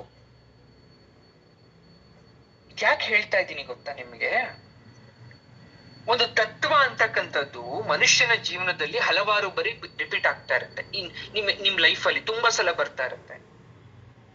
We are same like Anjaneya. ಅವನು ಹೋಗಿ ಬೇರೆಯವ್ರನ್ನ ಅವ್ನು ಸೀತಾಮಾತೆ ಅಂತ ಕ್ಷಣಕಾಲ ಅನ್ಕೊಂಬಿಟ್ಟ, ಮಂಡೋದರಿ ಸೀತಾಮಾತೆ ಅನ್ಕೊಂಡ. ಬಿಕಾಸ್ ಹೆಣ್ಣು ಅಷ್ಟೇ, ಅವ್ನ ಹಿಂದೆ ಏನು ನೋಡಿರ್ಲಿಲ್ಲ. ಅವಳು ಕೂಡ ಬಹಳ ಸುಂದರವಾಗಿದ್ಲು, ಆಕೆ ಕೂಡ. ಅವನ್ಗೆ ಸ್ಥಿತಪ್ರಜ್ಞೆ ಎಚ್ಚರ ಮಾಡ್ತು. ನಾವು ಎಷ್ಟೋ ಬಾರಿ ಕೆಟ್ಟ ವ್ಯಕ್ತಿಗಳನ್ನ ಒಳ್ಳೆಯವರು ಅಂತ ನಂಬಿಟ್ಟಿರ್ತೀವಿ. ಅವ್ರು ಏನ್ ಮೋಸ ಮಾಡ್ತಾರೆ ಅಂತ ನಮಗ್ ಗೊತ್ತಿಲ್ಲ. ವಿ ಜಸ್ಟ್ ಬಿಲೀವ್, ನಾವ್ ನಂಬಿಟ್ಟಿರ್ತೀವಿ ಸಂಪೂರ್ಣವಾಗಿ. ಅಥವಾ ಯಾವುದೋ ಒಂದ್ ಕಷ್ಟಕ್ಕೆ ಸಿಗಾಕೊಂಡ್ ಆದ್ಮೇಲೆ ಪರಿತಾಪ ಮಾಡೋದ್ಕಿನ್ನ ಎಲ್ಲ ಸಂತೋಷವಾಗೇ ಇರುತ್ತೆ. ಆ ಕಷ್ಟಕ್ಕೆ, ಆ ಪಾಪ ಕೋಪಕ್ಕೆ ಬಿದ್ಮೇಲೆ ಅರಿವಾಗತ್ತೋ ಇದು ಕೆಟ್ಟದ್ದು ಅಂತ. ಆ ಕ್ಷಣದಲ್ಲಿ ನಿಮ್ಮೊಳಗಡೆ ಒಂದ್ ಮನ್ಸು ಎಚ್ಚರಿಸ್ತಾ ಇರುತ್ತೆ, ಸ್ಥಿತಪ್ರಜ್ಞೆ ಅಂತಕ್ಕಂಥದ್ದು, no please don't do it ಅಂತ. ಬಟ್ ನಾವ್ ಹೇಳ್ತೀವಿ ಇಲ್ಲ ಹಾಗಾಗಲ್ಲ, ಇದು ಸರಿನೇ ಅಂತ ನಾವೇ ಆ ಮನಸ್ಸನ್ನ ಅಮಕ್ ಬಿಡ್ತೀವಿ. ತತ್ವ ಅಂತಕ್ಕಂಥದನ್ನ ಮನುಷ್ಯ ಬಹಳ ಜೋಪಾನವಾಗಿ ತನ್ನ ಜೀವನದಲ್ಲಿ ಅಪ್ಲೈ ಮಾಡ್ಕೋಬೇಕು. ಜೀವನದಲ್ಲಿ ನೀವೇನಾದ್ರೂ ಒಂದು ಮಾಡ್ತಾ ಇದ್ದೀರಾ ಅಂದ್ರೆ, ಯಾಕೆ ಎಲ್ರು 2 ಸಲ ಯೋಚನೆ ಮಾಡು, 3 ಸಲ ಯೋಚನೆ ಮಾಡು ಅಂತಾರೆ ಅಂದ್ರೆ, ಆ 3ನೇ ಸಲ ಆದ್ರೂ ನಮ್ಮ ಒಳಗಡೆ ಮನ್ಸು ಅದ್ ತಪ್ಪು ಅಂತ ಹೇಳ್ಬೋದೇನೋ ಅಂತ ಅರ್ಥ. ಅದ್ ನಮ್ಮ ಆರೋಗ್ಯ ಆಗಿರ್ಬೋದು, ಹಣಕಾಸು ಆಗಿರ್ಬೋದು, ಸಂಸಾರ ಆಗಿರ್ಬೋದು, ಮಕ್ಕಳನ್ನ ಬೆಳೆಸೋ ವಿಚಾರ ಆಗಿರ್ಬೋದು, ಯಾವ್ದ್ ಬೇಕಾದ್ರೂ ಆಗಿರ್ಬೋದು. ಇದನ್ನ ತಾಯಿ ನಮಗೆ ಜ್ಞಾನ ಕೊಡ್ಬೇಕು. ಆ ಸಮಯದಲ್ಲಿ ನಾವೆಲ್ಲ ಅಲ್ಪರು, ತಪ್ಪು ಮಾಡೇ ಮಾಡ್ಬಿಡ್ತೀವಿ. ಇಷ್ಟೆಲ್ಲ ನಾಲೆಜ್ ಇದ್ರೂ ಕೂಡ ಸ್ಟಿಲ್ ನಾವ್ ತಪ್ಪು ಮಾಡೇ ಮಾಡ್ತೀವಿ. ಎಷ್ಟು ಅರ್ಥ ಅಡಗಿದೆ, ಗೂಢಾರ್ಥ ಅರ್ಥ ಆಗಿದೆ, ಅರ್ಥ ಮಾಡ್ಕೊಳ್ಳಿ. ಸೌಮ್ಯ, ಸಾಯಿನ ಸೌಮ್ಯ ಅಂತ ಕರಿತೀವಿ. ಸೌಮ್ಯ ಲಕ್ಷಣ ಅಂದ್ರೆ ಏನು? ಹಿತವಾದ ನಗೆ, ಪ್ರಶಾಂತವಾದ ನೋಟ, ನೇರವಾದ ಮಾತು, ಅವ್ರನ್ನ ನಾವು ಸೌಮ್ಯ ಅಂತ ಕರಿತೀವಿ. ಮುಖ ಯಾವಾಗ್ಲೂ ಸೌಮ್ಯವಾಗಿರುತ್ತೆ. ಸೌಮ್ಯತೆ ಅಂದ್ರೆ ಈಶ್ವರ. ಶಿವಮುಖ ಕಮಲ ದರ್ಶನ ಅಂತ ಕರಿತೀವಿ. ಶಿವಮುಖ ಕಮಲ ಶಿವನ್ ಮುಖ ನೋಡಿ ಕಮಲದ ಹೂವ್ ಇಮ್ಯಾಜಿನ್ ಮಾಡ್ಕೋಬೇಕಂತೆ. ಅದೇ ತರ ತಾಯಿ ಮುಖ ನೋಡಿ ಕಮಲ ಹೂವು. ಅದೇ ತರ ಸೌಮ್ಯ ಅಂತ ಯಾಕೆ ಕರೆದಿರೋದು ಅಂದ್ರೆ, ಸದಾ ಕಾಲ ಆಕೆಯ ನೇತ್ರದಲ್ಲಿ ಪ್ರಶಾಂತತೆ ಇರುತ್ತೆ, ಅದೊಂದು ಮುಗ್ಧವಾದ ನಗೆ ಇರುತ್ತೆ. ಹಾಗಾಗಿ ಸೌಮ್ಯಕೇಶ್ವರ, ಸೌಮ್ಯಕೇಶ್ವರ ಅಂದ್ರೆ ಶಿವ. ಅವನಿಗೆ ಯಾಕೆ ಸೌಮ್ಯಕೇಶ್ವರ ಅಂತ ಬಂತು ಹೆಸರು ಅಂದ್ರೆ, ಜಗನ್ಮಾತೆಯಲ್ಲಿ ಹೋಗಿ ನೆಲೆಸಿರೋದ್ರಿಂದ ಈಶ್ವರ, ಅಥವಾ ತಾಯಿ ಹೋಗಿ ಅರ್ಧ ಶರೀರವನ್ನ ತಗೊಂಡು ಅರ್ಧನಾರೀಶ್ವರರಾಗಿರೋದ್ರಿಂದ ಸೌಮ್ಯ ನೆಲೆಸಿರೋದ್ರಿಂದ ಕೇಶ್ವರ ಅಥವಾ ಈಶ್ವರ, ಸೌಮ್ಯಕೇಶ್ವರ ಆದ ಪರಮೇಶ್ವರ. ಸೋಮಯಾಗ ಮಾಡ್ತಾರೆ ಗೊತ್ತಾ ನಿಮ್ಗೆ? ಹೋಮ ಮಾಡ್ತಾರಲ್ಲ, ಹೋಮದಲ್ಲಿ ಸೋಮಯಾಗ ಅಂತ ಮಾಡ್ತಾರೆ. ಸೋಮಯಾಗ ಅಂದ್ರೆ ಶಿವ ಸಂಬಂಧವಾದಂತಹ ಯಾಗ. ಸೋಮ ಇಸ್ ನಥಿಂಗ್ ಬಟ್ ಚಂದ್ರಗ್ರಹ, ಮೂನ್. ಆಕೆ ಅಂದ್ರೆ ಯಾಕೆ ಅಂದ್ರೆ ಶಿವ ಸಂಬಂಧವಾದ ಸೋಮಯಾಗ ಮಾಡ್ತಕ್ಕಂಥವ್ರಿಗೆ ಚಂದ್ರ ಕಿರಣಗಳ ಕರುಣಾಮೃತ ಆಗ್ಲಿ ಅಂತ, ಅಮೃತ ವರ್ಷಿಣಿಯಾದ ಆ ದೇವಿ, ಸೌಮ್ಯ ದೇವಿ ನಮ್ಮನ್ನ ಕಾಪಾಡ್ಲಿ ಅಂತ. ಸದಾಶಿವ ಕುಟುಂಬಿನಿ. ಅಲ್ಟಿಮೇಟ್ಲಿ ಆಕೆ ತಾಯಿ, ಅಮ್ಮ, ಜಗನ್ಮಾತೆ ಏನೇ ಆದ್ರೂ ಕೂಡ ಅವಳು ಕೂಡ ನಿಮ್ಮಂತೆ ಗೃಹಿಣಿಯಾಗಿದ್ದಾಳೆ. ನೀವೆಲ್ಲ ಗೃಹಿಣಿಯರು. ತಾಯಿನೂ ಕೂಡ ಗೃಹಿಣಿ. ಹೋಮ್ ಮೇಕರ್ ಅಂತಿರೋ, ಹೌಸ್ ವೈಫ್ ಅಂತಿರೋ, ಏನ್ ಬೇಕಾದ್ರೂ ಕರೀರಿ, ತಾಯಿನೂ ಅದೇನೆ. ಆಕೆ ಶಿವನ ಮಡದಿ, ಶ್ರೀಮಾತೆ. ಸತಿಯಾಗಿ, ಉಮೆಯಾಗಿ, ಸರ್ವನಾಮಗಳಿಂದ ಇಷ್ಟು ಲಕ್ಷ ಕೋಟಿ ಜನರಿಂದ ಪೂಜೆ ತಗೊಂಡ್ರು ತಾಯಿ ತನ್ನ ಗೃಹಿಣಿ ಕಾರ್ಯವನ್ನ ಮರೆಯಲ್ಲ. ಯಾಕೆ ಹೆಣ್ಮಕ್ಳಿಗೆ ಬುದ್ಧಿವಾದ ಹೇಳ್ಕೊಡ್ತೀವಿ, ತಿಳುವಳಿಕೆ ಹೇಳ್ಕೊಡ್ತೀವಿ ಅಂದ್ರೆ, ಆಕೆ ಆ ಜಗನ್ಮಾತೆನೇ ಸಂಸಾರದಲ್ಲಿ ಇರ್ಬೇಕಾದ್ರೆ, ಗಂಡ ಮಕ್ಕಳು ಅಂತಕ್ಕಂಥ ಗೌರವದಿಂದ ನಡ್ಕೋಬೇಕಾದ್ರೆ, ನಾವೆಲ್ಲ ಸಾಮಾನ್ಯರು, ನಾವು ಅವರಂತೆ ನಡ್ಕೋಬೇಕು. ಈಗ ಆಗ್ತಾ ಇಲ್ಲ, ಅಲ್ಲಿ ಏನು ಸರಿ ಇಲ್ಲ ಅಂದ್ರೆ ಇಟ್ಸ್ ಓಕೆ, ಬಿಟ್ಬಿಡೋಣ. ಬಟ್ ಅಲ್ಲಿ ಸರಿ ಮಾಡ್ಕೊಂಡಂತ ಚಾನ್ಸಸ್ ಇದ್ರೆ ನಾವು ಕುಟುಂಬದಲ್ಲಿ ಯಾವತ್ತೂ ಜಗಳ ಆಡಬಾರ್ದು, ಅನ್ಯೋನ್ಯವಾಗಿ ಬಾಳ್ಕೊಂಡು ಹೋಗ್ಬೇಕು ಅಂತಕ್ಕಂಥದ್ದು. ಸದಾಶಿವನ್ ಕುಟುಂಬದ ಬಗ್ಗೆ ನಿಮ್ಗೆಲ್ಲ ಗೊತ್ತಲ್ವಾ? ಬಹಳ ದೊಡ್ಡದು ಸಂಸಾರ, ಈಶ್ವರನ್ ಸಂಸಾರ. ಚಿಕ್ತು ಅಂತ ಅನ್ಕೊಂಡ್ಬಿಟ್ಟಿದ್ದೀರಾ ನೀವು. ತುಂಬಿದ ಮನೆ. ಯಾಕೆ ಹೆಣ್ಣನ್ ತುಂಬಿದ ಮನೆ ಕೊಡ್ಬೇಕು ಅಂತಾರೆ? ತುಂಬಿದ ಮನೆ ಅಂದ್ರೆ ಮಂಗಳಕರವಾದದ್ದು, ಇಟ್ಸ್ ವೆರಿ ಗುಡ್ ಅಂತ. ಆದರ್ಶಪ್ರಾಯವಾದ ದಾಂಪತ್ಯಕ್ಕೆ ಉದಾಹರಣೆ ಅದು. ಅದಕ್ಕೆ ಹಿಂದಿನ ಕಾಲದಿಂದ ಅಣ್ಣ ತಮ್ಮ ಎಲ್ಲ ಒಟ್ಟಿಗೆ ಬದುಕಿ ಬಾಳ್ತಾ ಇದ್ರು. ಶಿವನ ಕುಟುಂಬಿನಿ ಶಾಂಕರಿ. ಆ ಕುಟುಂಬದ ರೀತಿ ಇರ್ಬೇಕಲ್ಲ. There is some procedure for family, right? ನಿಮ್ಮ ಮನೇಲಿ ಒಂದು ಕುಟುಂಬ ಇದೆಯಾ? ನೀವೊಂದು ರೂಲ್ ಮಾಡ್ಕೊಂಡಿರ್ತೀರಾ. ಈಗ ಮನೇಲಿ ಒಬ್ರು ಅಪ್ಪ ಇರ್ತಾರೆ, ಅಪ್ಪನ ಮಾತನ್ನ ಮಕ್ಳು ಕೇಳಬೇಕು, ಗಂಡನ ಮಾತನ್ನ ಹೆಂಡತಿ ಕೇಳಬೇಕು. ಅದೇ ತರ ಕೈಲಾಸದಲ್ಲೂ ಒಂದು ನೀತಿ ಇದೆ. ಅದು ಹೇಗೆ ಅಂತ ಹೇಳ್ಕೊಡ್ತೀನಿ ನೋಡಿ ನಿಮ್ಗೆ, ತುಂಬಾ ಸಿಂಪಲ್ ಆಗಿ. ಸದಾಶಿವ ದಿಗಂಬರ, ಅವನು ವೆರಿ ಸಿಂಪಲ್, ಅವನು ಯಾವ್ದಕ್ಕೂ ಆಸೆ ಪಡಲ್ಲ. ಅವನು ಅಷ್ಟ ದಿಕ್ಕುಗಳನ್ನ ತನ್ನ ಬಟ್ಟೆಯಾಗಿ ಮಾಡ್ಕೊಂತಾನೆ. ಹೆಚ್ಚು ಅಂದ್ರೆ ಗಜ ಚರ್ಮ ಅಥವಾ ಹುಲಿ ಚರ್ಮ ಅವನು ಹೊದಿಕೆಗಾಗಿ ಉಪಯೋಗ ಮಾಡ್ತಾನೆ. ಅವನು ಬಟ್ಟೆನೆ ಬಳಸಲ್ಲ, ಯೋಗೀಶ್ವರ. ಅವನು ಭೋಗ ಅಂದ್ರೆ ಆಗದೇ ಇಲ್ಲ. ಬಿಲ್ಡಿಂಗ್ ಬೇಡ, ಭವನ ಬೇಡ, ಒಡವೆ ಬೇಡ, ವಸ್ತ್ರ ಬೇಡ, ಏನು ಅತಿ ದೂರದಲ್ಲಿ ಇರ್ತಾನೆ ಪರಮೇಶ್ವರ. ಭಸ್ಮ ಲೇಪನ ಮಾಡ್ಕೊಂತಾರೆ, ಕಪಾಲ ಧಾರಣೆ ಮಾಡ್ಕೊಂತಾರೆ, ಸರ್ಪಭೂಷಣ ಅಂದ್ರೆ ಹಾವನ್ನ ತನ್ನ ಭೂಷಣವಾಗಿ ಮಾಡ್ಕೊಂತಾನೆ. ಶಿರಸ್ಸಿನ ಮೇಲೆ ಗಂಗೆ, ಹಣೆಯಲ್ಲಿ ಅಗ್ನಿ ನೇತ್ರ ಒಂದು ವಿಶೇಷ. ಯಾವತ್ತು ಅಲ್ಲಾಡದ, ಮಿಸುಕದ, ಸುಮ್ಮನೆ ಇರ್ತಕ್ಕಂಥ ನಂದಿ ಆತನ ವಾಹನ. ಸ್ಮಶಾನವನ್ನ ಬಿಟ್ರೆ ಕಠಿಣ ಶಿಲೆಯಾದಂತಹ ಬೆಟ್ಟದ ಮೇಲೆ ವಾಸ ಮಾಡ್ತಕ್ಕಂಥದ್ದು. ಆಭರಣ ಏನು ಬೇಡ ಪರಮೇಶ್ವರನಿಗೆ. ಇನ್ನು ಶಿವ ಅಂದ್ರೆ ಶಿವನ ಫಾಲೋಯರ್ಸ್ ಕೂಡ ಹಾಗೆ ಇರ್ಬೇಕಲ್ವ, ಶಿವ ಗಣಗಳು ಕೂಡ ಹಾಗೆ ಇರ್ಬೇಕು. ಶಿವಗಣಗಳು ಸ್ನಾನ ಇಲ್ಲದೆ, ಶುಭ್ರತೆಗಳನ್ನ ಅರಿಯದೆ, ಶಿವಾನಾಮೃತವೇ ನಮ್ಗೆಲ್ಲ ಅಂದ್ರೆ ಶಿವನ್ ಭಜಿಸ್ಬಿಟ್ರೆ ಓಂ ನಮ ಶಿವಾಯ ಅಂತಕ್ಕಂಥ ಅಂದ್ರೆ ಸಾಕು, ಸ್ನಾನ ಆಯ್ತು, ನೈವೇದ್ಯ ಆಯ್ತು, ಎಲ್ಲ ಆಯ್ತು ಅಂತ ಇರ್ತಕ್ಕಂಥವ್ರು ರುದ್ರಗಣಗಳು. ಸರಿ, ವಾದ್ಯ ಬೇಕು ದೇವ್ರ ಮುಂದೆ. ಏನು ವಾದ್ಯ? ಶಂಖ, ಮೃದಂಗ, ಡಮರುಗ. ಪ್ರಿಯವಾಗಿರ್ತಕ್ಕಂಥದ್ದು ನಾಟ್ಯ. ಆ ನಾಟ್ಯ ಮಾಡ್ಬೇಕಾದ್ರೆ ನಂದಿ 4 ಕಾಲುಗಳಿಗೂ ಗೆಜ್ಜೆ ಕಟ್ಕೊಂಡು ನಂದಿ ಕುಣಿತಾನಂತೆ. ಆತನನ್ನ ಬಯಸಿ ಬಯಸಿ ಮದುವೆ ಆಗಿದ್ದು ಅಪರ್ಣ ಅಂದ್ರೆ ಪಾರ್ವತಿ. ತಪಸ್ ಮಾಡಿ ಆತನನ್ನ ಪಡಿತಾಳೆ. ಮನ್ಮಥನ ಮರಣಕ್ಕೆ, ಆತನ ಪುನರುಜ್ಜೀವನಕ್ಕೆ ಕಾರಣ ಆಗ್ತಾಳೆ ತಾಯಿ. ನಾನು ಶಿವನಲ್ಲದೆ ಬೇರೆ ಯಾರನ್ನೂ ಕೂಡ ಪತಿಯಾಗಿ ತ್ರಿಕರಣಳಾಗಿ ಬಯಸೋದಿಲ್ಲ ಅಂತ ಪ್ರತಿಜ್ಞೆ ಮಾಡ್ತಾಳೆ ತಾಯಿ. ಆದ್ರೆ ತಾಯಿ ಸರ್ವಾಭರಣ ಭೂಷಿತೆ, ಅಪೋಸಿಟ್ ಟು ಶಿವ. ಎಲ್ಲ ಒಡವೆ ಹಾಕೊಂಡಿದ್ದಾಳೆ ತಾಯಿ. ಸೌಂದರ್ಯ ಲಹರಿ ಅಂತ ಕರಿತೀವಿ, ಭೋಗನಿಧಿ, ಯೋಗನಿಧಿ ಅಂತ ಕರಿತೀವಿ. ತುಂಬಾ ಆಭರಣ ಇದೆ ತಾಯಿ ಹತ್ರ. ನಾಟ್ಯಲಾಸೆ ಲಲಿತ ಪದವಿನ್ಯಾಸೆ ಗೊತ್ತು ಆಕೆಗೆ. ಒಂದೇ ನೋಟದಲ್ಲಿ ಹಿಂದೆ ಮುಂದಕ್ಕೆ ಮಾಡ್ತಕ್ಕಂಥದ್ದನ್ನು ತಾಯಿ ಗೊತ್ತು. ಮೃಗರಾಜ ಆಗಿರ್ತಕ್ಕಂಥ ಸಿಂಹ, ತಾಯಿಯ ವಾಹನ ಆಗಿರ್ತಕ್ಕಂಥ ಸಿಂಹ. ನಂದಿ ಜಾತಿ ವೈರಿ, ನಂದಿಗೂ ಸಿಂಹಕ್ಕೂ ಆಗಲ್ಲ, ಆದ್ರೂ ಅನ್ಯೋನ್ಯವಾಗಿದೆ ಕೈಲಾಸದಲ್ಲಿ. ಇಬ್ರು ಪುತ್ರರು, ಗಜಮುಖ ವಿಘ್ನೇಶ್ವರ.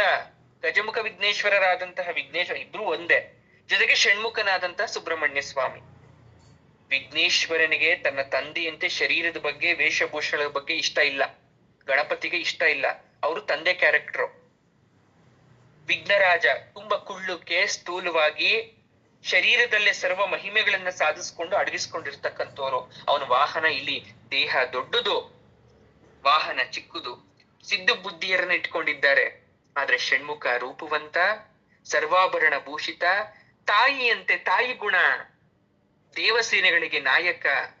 ವಲ್ಲಿ ಹಾಗೂ ದೇವಸೇನ ದೇವಿಯರಿಟ್ಕೊಂಡು ನವಿಲು, ಆ ನವಿಲಿನ ಬಾಯಿಯಲ್ಲಿ ಆಹಾರವಾಗಿರ್ತಕ್ಕಂಥ ಹಾವು. ಸರ್ವ ಮಂಗಳಿಯಾದ ಸದಾಶಿವನ ಕುಟುಂಬಿನಿಯಾದ ದೇವಿ ಸದಾಕಾಲ ತನ್ನ ಗಂಡ ಯೋಗ ನಿದ್ರೆಯಲ್ಲಿ ಇದ್ರೆ, ಸಮಾಧಿ ಸ್ಥಿತಿಲಿ ಇದ್ರೆ ಭಂಗ ಆಗಬಾರ್ದು ಅಂದ್ಬಿಟ್ಟು ತನ್ನ ವಾಹನ ಆದಂತಹ ನಂದಿ ಹಾಗೂ ಸಿಂಹಗಳಿಗೆ ಎಚ್ಚರಿಕೆ ಕೊಡ್ತಾಳಂತೆ ತಾಯಿ. ನೀವು ಬದ್ಧ ವೈರಿಗಳಾದ್ರೂ ಕೂಡ ಅನ್ಯೋನ್ಯವಾಗಿ ಬಾಳ್ಬೇಕು, ಇಲ್ಲಿ ಯಾವತ್ತೂ ಕಿತ್ತಾಡಬಾರ್ದು. ನನ್ನ ಪತಿರಾಯ ಸಮಾಧಿ ಸ್ಥಿತಿಯಲ್ಲಿ ಇರ್ತಾರೆ, ಅವ್ರಿಗೆ ಎಚ್ಚರಿಕೆ ಮಾಡಬಾರ್ದು. ಬುದ್ಧಿಮತ್ ಹೇಳ್ಕೊಡ್ತಾರೆ. ಪದೇ ಪದೇ ಕಿರ್ಚಬಾರ್ದು, ನೀವು ಅರ್ಚಬಾರ್ದು. ಜೊತೆಗೆ ಇಬ್ರು ಮಕ್ಳಿದ್ದಾರೆ, ಅವ್ರಿಗೆ ಖಿನ್ನತೆ ಆಗದಂತೆ ನೋಡ್ಕೋಬೇಕು.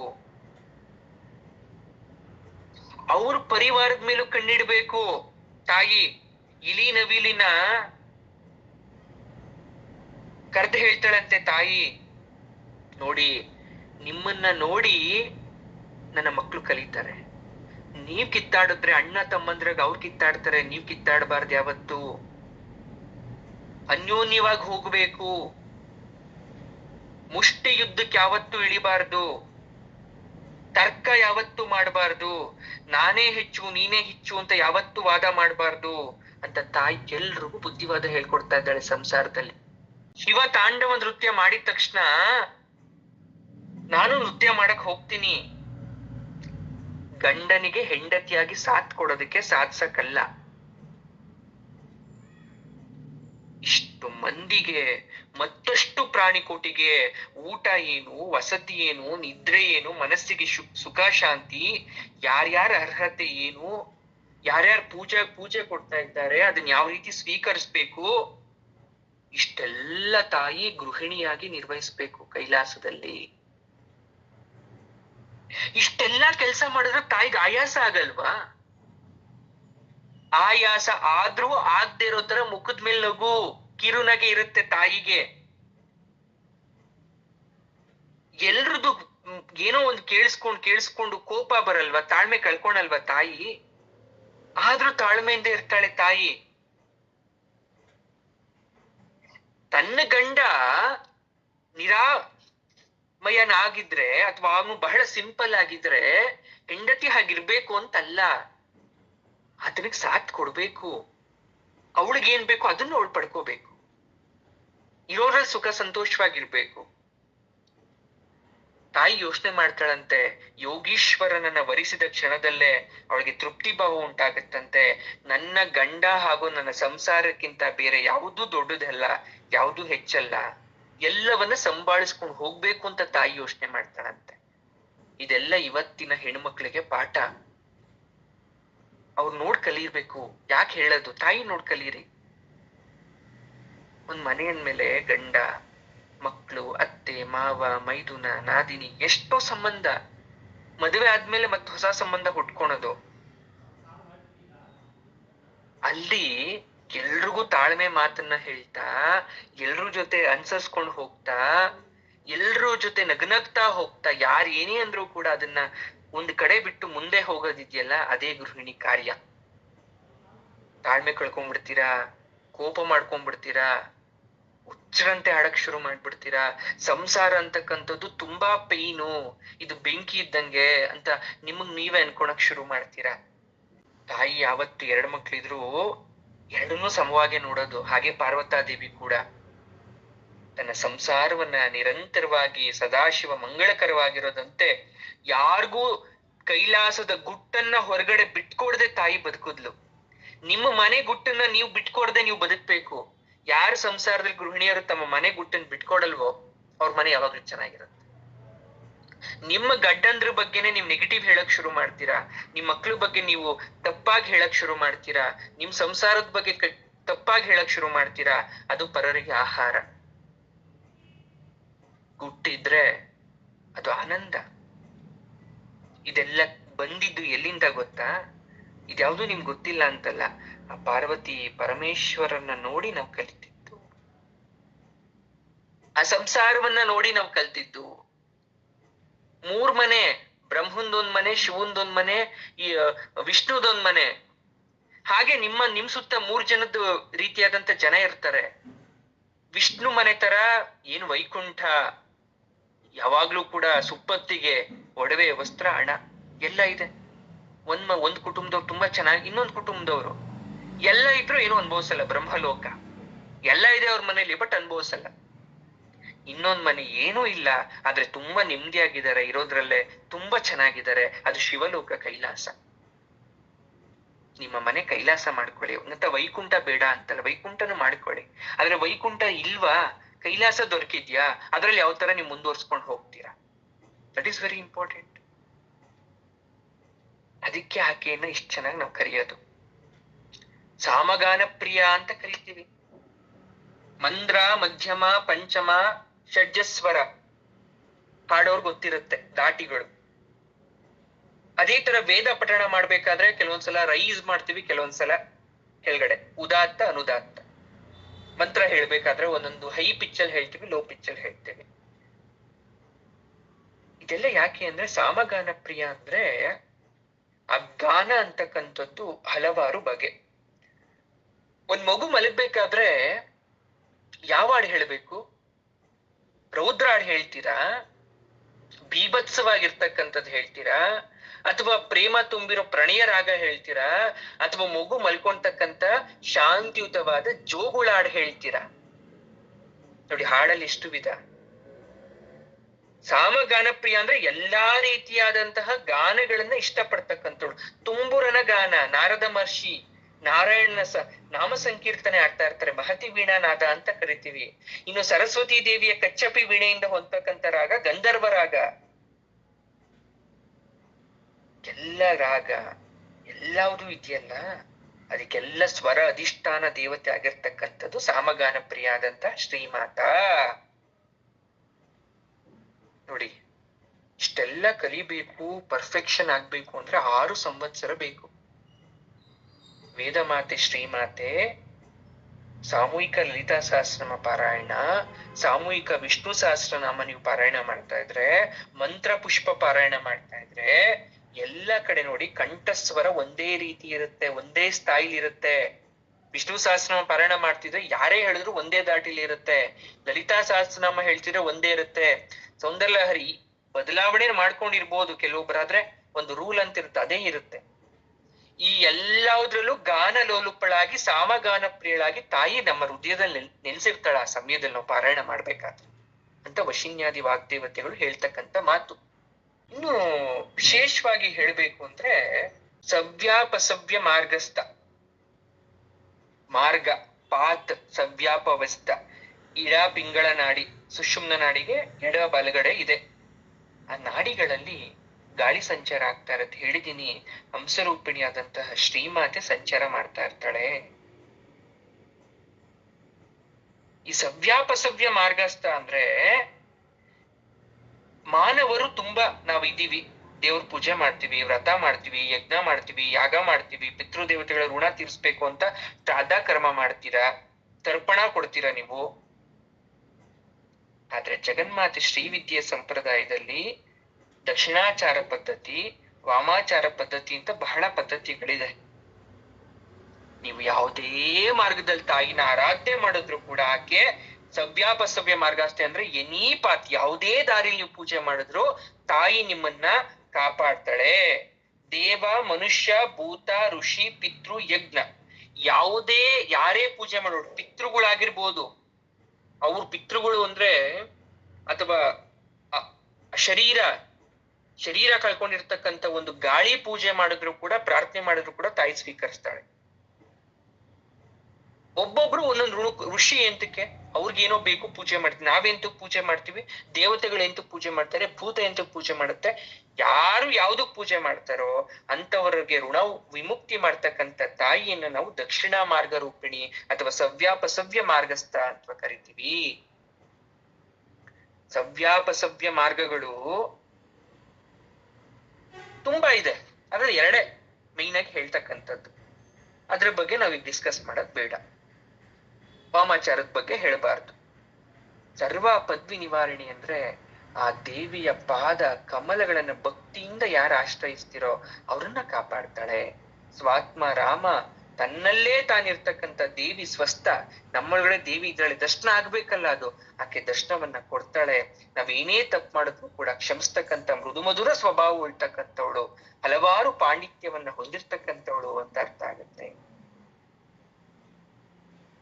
ಮಾನವರು ಪಾಲಿಸ್ತಕ್ಕಂಥ ಸ್ವಧರ್ಮ ಆಚರಣೆ ವೃತ್ತಿ ಬಗ್ಗೆ ಯಾವತ್ತೂ ತಾಯಿ ಯೋಚನೆ ಮಾಡಲ್ಲ. ನೀವೇನೇ ಕೆಲಸ ಮಾಡಿ, ಕಸ ಎತ್ತಿದ್ರೂ ಪರವಾಗಿಲ್ಲ ಅಥವಾ ಇಲ್ದಲೇ ಎತ್ತಿದ್ರೂ ಪರವಾಗಿಲ್ಲ, ತಾಯಿಗೆ ಅದು ಬೇಕಾಗಿಲ್ಲ.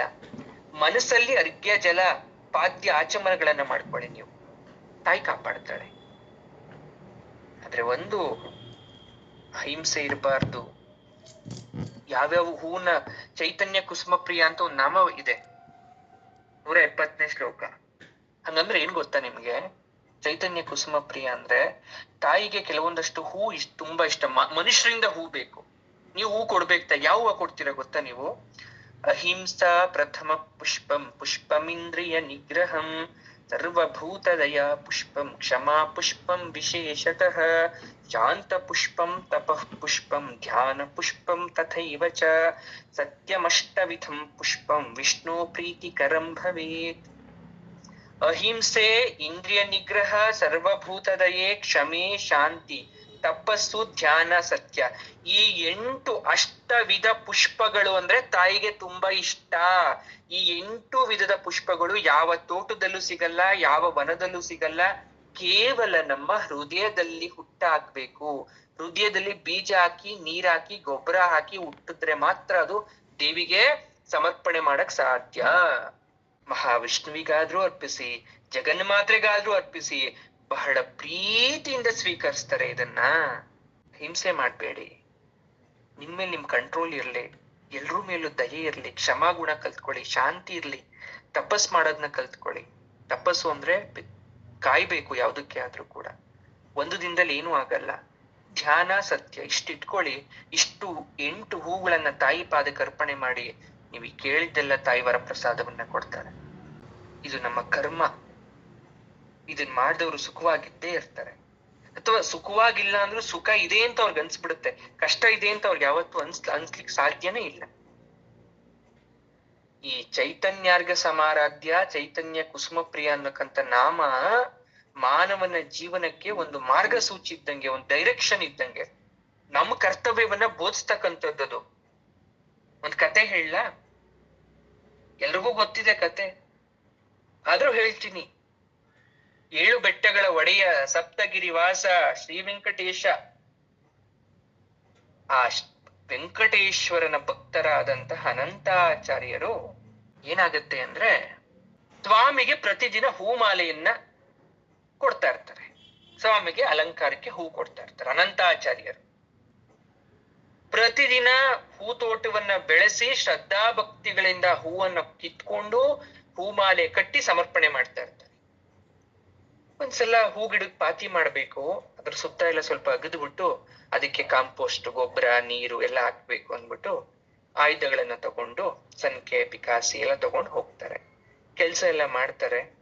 ಕೆಲ್ಸ ಎಲ್ಲ ಮಾಡ್ದು ಹೂವನ್ನ ಕಿತ್ಕೊಂಡು ಸ್ವಾಮಿ ಕೊಡ್ಬೇಕು ಅಂತ ಆತುರದಲ್ಲಿ ಬೇಗ ಬಾ ಅಂತ ಹೆಂಡತಿನ ಕರೀತಾರೆ. ಅವ್ರ ಪತ್ನಿನ್ ಕರೀತಾರೆ, ಬಾ ಬೇಗ ಅಂತ. ಆಕೆ ತುಂಬು ಗರ್ಭಿಣಿ ಪಾಪ, ಆಯಮ್ಮ ಹೊಟ್ಟೆಲ್ ಮಗು ಇದೆ ಆಕೆಗೆ. ಪತಿ ಮಾತನ್ನ ಮೀರಕ್ ಆಗಲ್ಲ.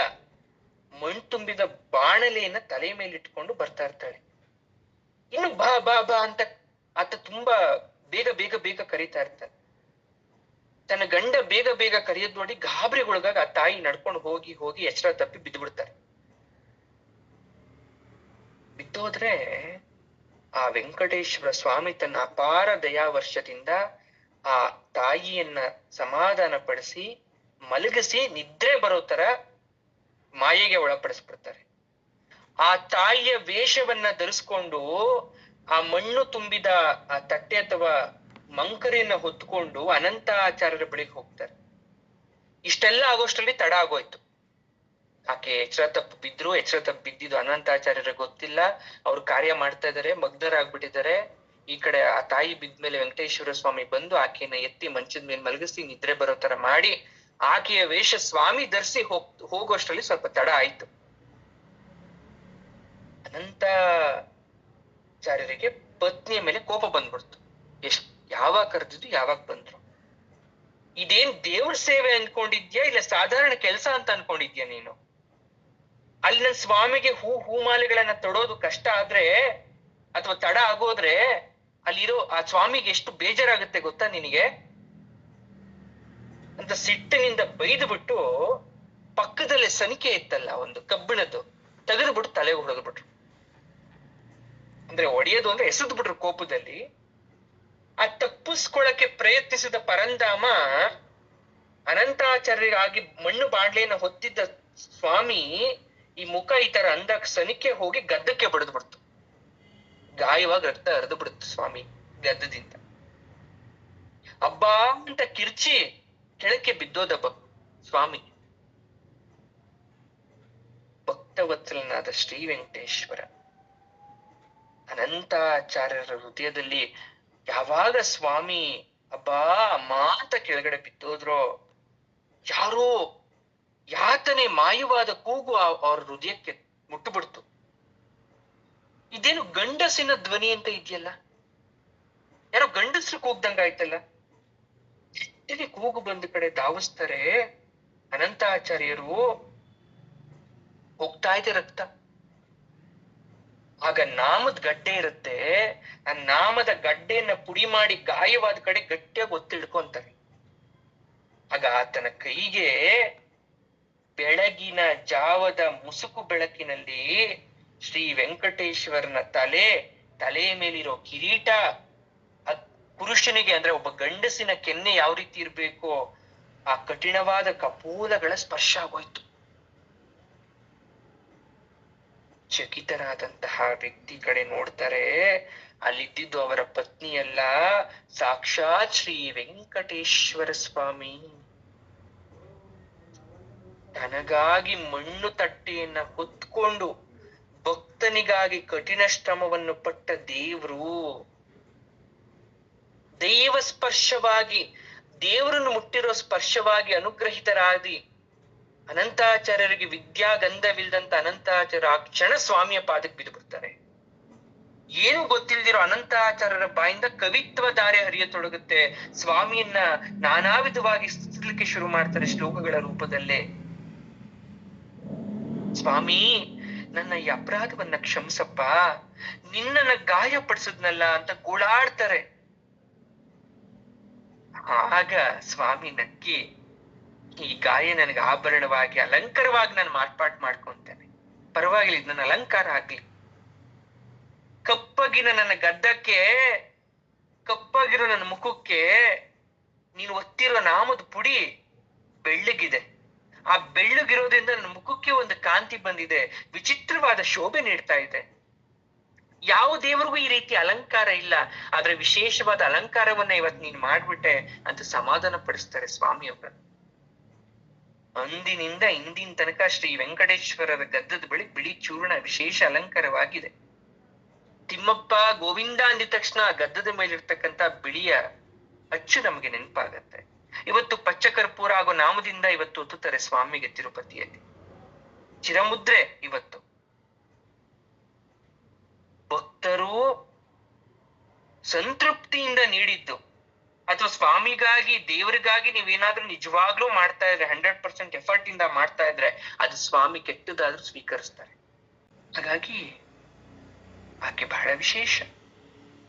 ಸದೋದಿತ, ಸದಾತುಷ್ಟ, ತರುಣಾದಿತ್ಯ ಪಾಟಳ ಅಂತ ಕರಿತೀವಿ. ತರುಣ ಅಂದ್ರೆ ಸೂರ್ಯ, ತರುಣಾದಿತ್ಯ. ತರುಣ ಸೂರ್ಯ ಅಂದ್ರೆ ಏನು? ಚಿಕ್ಕ ವಯಸ್ಸಿನ ಹುಡುಗ ಅಂತ. ಸೂರ್ಯ ಬೆಳಗ್ಗೆಯಿಂದ ಸಂಜೆ ತನಕ ಬರ್ತಾನೆ, ಬಟ್ ಅವನು ಬದಲಾಗ್ತಾ ಹೋಗ್ತಾನೆ. ಬೆಳಗ್ಗೆ ಸೂರ್ಯ ಏನಾದ್ರೂ ಬೆಳಗ್ಗೆ ಹುಟ್ಟುತ್ತಾನಲ್ಲ, ಅದು ಪುಷ್ಯರಾಗದ ಛಾಯೆ. ಅಂದ್ರೆ ಪುಷ್ಯರಾಗ ಅಂತಕ್ಕಂಥ ಒಂದು ಸ್ಫಟಿಕ ಇರುತ್ತೆ, ಅದ್ ಯಾವ ತರ ಒಂದು ಫ್ರೆಶ್ನೆಸ್ ಆಗಿರೋ ಬೆಳಕನ್ನ ತೋರಿಸ್ತಾ ಇರುತ್ತೋ ಆ ರೀತಿ ಹುಟ್ಟುತ್ತಾನೆ. ಹೊತ್ತು ಏರ್ತಾ ಏರ್ತಾ ಜಾಜಿ ಹೂವಿನ ತರ ನೆರಳು ಬರಕ್ ಶುರುವಾಗತ್ತೆ, ಆಮೇಲೆ ಚಂಪಕ ಪುಷ್ಪದ ತರ, ಆಮೇಲೆ ಮಧ್ಯಾಹ್ನದಲ್ಲಿ ಬಾನು ಮಲ್ಲಿಗೆ ಹೂವಿನ ತರ, ಆಮೇಲೆ ಕುಂಕುಮದ ಹುಡಿ ಚೆಲ್ಲಿರೋ ತರ, ಸಾಯಂಕಾಲ ಕುಂಕುಮದ ಹುಡಿ ಕೆಂಪಾಗಿ ಅಸ್ತಮಿಸ್ಬೇಕಾದ್ರೆ ಕುಂಬಳ ಹೂವಿನ ತರ. ಈ ರೀತಿಯಾಗಿ ಸೂರ್ಯ ಒಂದು ದಿನದಲ್ಲಿ ಇಷ್ಟು ವಿಧದ ಹೂವಾಗಿ ಪರಿವರ್ತನೆ ಆಗ್ತಾನೆ. ಅಂದ್ರೆ ಸೇಮ್ ಆ ಹೂವಿನ ತರ ಕ್ಯಾರೆಕ್ಟರ್ ಇರುತ್ತೆ ಅಂತ. ಹೂವಿನ ಮೇಲೆ ಸಿಂದಿರದ ಹುಡಿ ಎರಚಿರ್ತಾರ ಆ ಸೂರ್ಯನಾರಾಯಣನನ್ನ ಆ ರೀತಿ ಕರಿತೀವಿ. ಆ ಯಾವ ತರ ಸೂರ್ಯ ಆ ಪ್ರಭೆ ಆ ತರ ಆಗ್ತಾ ಇರುತ್ತೋ, ಆ ಮಾತೆ ಸೂರ್ಯನಲ್ಲಿ ಇದ್ದು ಇಷ್ಟು ಬಣ್ಣ ಬದಲಾಗ್ತಾ ಇರ್ತಾಳೆ ತಾಯಿ ಅಂತ. ಸುಪ್ರಭಾತವನ್ನ ಹೊಗಳಿ ಹಡದು ಹಿರಣ್ಯ ಗರ್ಭ ಅಂತ ಕರಿತೀವಲ್ವಾ, ಹಿರಣ್ಯ ಗರ್ಭ ಅಂದ್ರೆ ಸೂರ್ಯ ಮಂಡಲ. ಚಿನ್ನದ ಕನಕ ತಾಟಂಕ ಅಂದ್ರೆ ಚಿನ್ನದ ಬಣ್ಣದ ಕಿರಣ ಅಂತ. ಪುಷ್ಯರಾಗ ಅಂದ್ರೆ ಬಗೆಬಗೆಯ ಹೂವುಗಳು, ಪಾಟಲ ವರ್ಣ ಅಂದ್ರೆ ಬಿಳುಪು. ಈಗ ಅರ್ಥ ಆಗ್ತಾ ಇಲ್ಲ ಯಾಕೆ ಆತರ ಕರಿತೀವಿ ಅಂತ. ಸೂರ್ಯನಿಗೆ ಆ ಬಣ್ಣ ಬದಲಾವಣೆ ಆಗ್ತಾ ಇದೆಯಲ್ಲ, ಆ ತಾಯಿ ಬದಲಾವಣೆ ಆಗ್ತಾ ಇದ್ದಾರೆ ಅಂತ. ಈ ರೀತಿಯಾಗಿ ಒಂದೊಂದು ವಿಧದಲ್ಲೂ ಆಕೆನ ಹೊಗಳುತ್ತೇವೆ. ಅದೇ ಆ ಶ್ಲೋಕದ ವಿಶೇಷ. ಸದೋದಿತ, ಸದಾತುಷ್ಟ, ತರುಣಾದಿತ್ಯ ಪಾಟಲ ಅಂತ ಕರಿತೇವೆ. ಬೆಳಗ್ಗೆ ಪುಷ್ಯರಾಗದ ಛಾಯೆ, ಆಮೇಲೆ ಜಾಜಿ ಹೂವಿನ ಛಾಯೆ, ಆಮೇಲೆ ಚಂಪಕ ಪುಷ್ಪದ ಛಾಯೆ. ಚಂಪಕ ಪುಷ್ಪ ಗೊತ್ತಲ್ವಾ ನಿಮ್ಗೆಲ್ರು? ಘಮ ಘಮ ಘಮ ಅಂತ ಇರುತ್ತೆ ಚಂಪಕ ಪುಷ್ಪ. ಅದರಲ್ಲಿ ಶ್ವೇತ ಚಂಪಕ ಅಂತಾನು ಬರುತ್ತೆ, ಹಳದಿ ಚಂಪಕ ಅಂತ ಬರುತ್ತೆ. ಓಕೆನಾ? ಬಾನು ಮಲ್ಲಿಗೆ, ಮಲೆ ಕುಂಕುಮ ಚೆಲ್ಲಿರೋ ತರ, ಈ ರೀತಿಯಾಗಿ ಸೂರ್ಯ ತನ್ನ ಬಣ್ಣವನ್ನ ಬದಲಾಯಿಸೋ ತರ ಇಲ್ಲ ಆಗ್ತಾ ಇರುತ್ತೆ ಅನ್ನೋದು ಸ್ವಾರಸ್ಯವಾಗಿ ಇಲ್ಲಿ ಹೇಳಿದ್ದಾರೆ. ಆಕೆ ಬಗ್ಗೆ ಮಾತಾಡ್ತಾ ಇದ್ರೆ ಇನ್ನೂ ನಾವು ಒಳಗಡೆ ಹೋಗ್ತಾ ಇದ್ರೆ ಸಾಕಷ್ಟು ವಿಚಾರ ತಿಳ್ಕೊಂತೀವಿ. ಒಂದು ದಿನ, ಒಂದು ಹೊತ್ತು, ಒಂದು ಗಳಿಗೆ ಅಥವಾ ಒಂದು ಗಂಟೆ ಸಾಲೋದಿಲ್ಲ. ಅಮೋಘ, ಅದ್ವಿತೀಯ. ಇಲ್ಲಿಗೆ ಇವತ್ತು ನಿಲ್ಸೋಣ. ಮುಂದಿಂದು ನಾಳೆ ಕಂಟಿನ್ಯೂ ಮಾಡೋಣ. ಧನ್ಯವಾದ.